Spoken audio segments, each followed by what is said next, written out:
Now, last week, Andy Gray and shirt-wearing sports Wookie Richard Keys were the biggest anchors in football. But then they were caught making some pre-suffragette comments about a female linesman. Well, somebody better get down there and explain offside to her. Yeah, I know. Can you believe that? Female linesman. That's exactly what I said. Put me to the offside to her. Why is it Lovely, lovely. Almost makes you misty-eyed for the chivalrous age of roasting. I was surprised they were talking at all. I thought if you eavesdropped on off-duty football pundits, you'd hear nothing but piggish grunting and the odd wet clump of shit spluttering on the floor of their commentary sty. Anyway, cue outrage, and little-known feminist journal put it all on the front page, which was dominated by a photo of the lineswoman in question and a headline which called for the dismissal of two sexists in the most sexist manner possible. Seriously, this delivers such a devastating payload of hypocrisy so efficiently it may prove to be the most challenging work of art of the 21st century.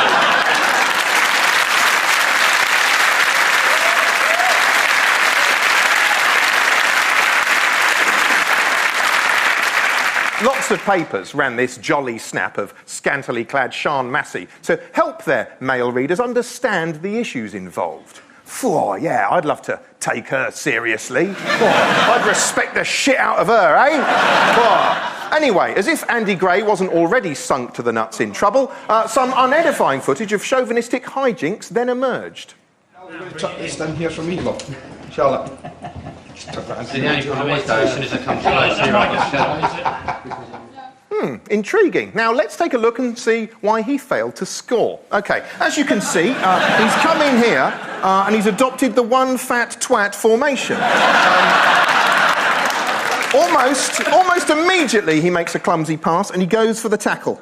But he's left this area completely empty, which has led to some embarrassing dribbling here. And probably here, and has left him basically looking like one of these.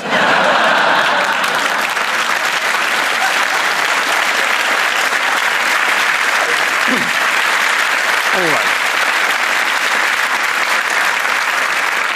He was sacked for that. Anyway, what about orangu twat Richard Keys? Well, distasteful footage turned up of him quizzing an embarrassed Jamie Redknapp about his past courtship of a woman who, for the purposes of the tape, Keys refers to as it. You smash it? Mind you, that's a stupid question. If you were anywhere near it, you definitely smashed it. You'd go around there any night and found Redknapp hanging out at the back of it. Charming! I have to say, it doesn't say much for Keys' own dicksmanship that the phrase hanging out the back of it sounds like such a lazy love-making technique. Like he's just nudged the end in and stood there like a man waiting for the washing machine to finish its cycle. Keys has now resigned, presumably to spend more time swinging from the tyre in his garden and baying at the moon like an ageing teen wolf.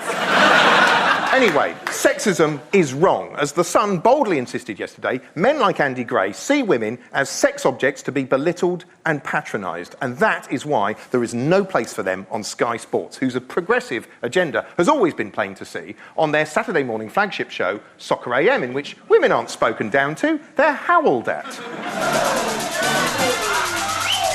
How old are you? I'm 18. Yes, each week they invite a young woman into the studio to be paraded before a friendly mob, like she's at an ancient Roman slave market. Then she performs basic tricks to keep them amused. It's like crufts or an orgy. In fact, you half expect the camera to swing round and catch Berlusconi standing by a plot plant, wanking with approval. So anyway, thank God, Gray and Keys have left, taking their unguarded off-air sexism with them and leaving Sky for more room for the kind of on-air sexism the Vikings would have made if only they'd invented television. I now return you to your regularly scheduled programme. David.